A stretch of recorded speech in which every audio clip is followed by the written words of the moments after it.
not in those years. You have to remember that in 1965, mothers always got custody of their children. Yes. Mediation was not around. Yes. The adversarial process, was very powerful. That if you had, you weren't beaten up by your husband, you still had to go to court and say something pretty nasty about him to get out of this marriage. This is a personal question, and you'll be free to edit it out if you don't want it. But did you have a difficult divorce? I had a very difficult divorce. You did.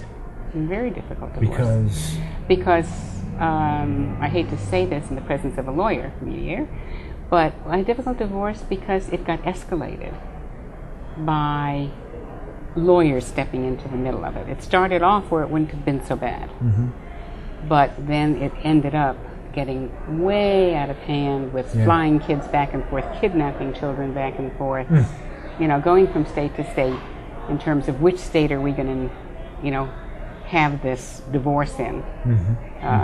And he had gone back, we were in the Midwest, he went back to New Jersey, so that his lawyer said, get him back here under any pretense that you can. My lawyer said, stay, in the Midwest if that's where you want to be. And, all of that went on. And it went on for 3 years.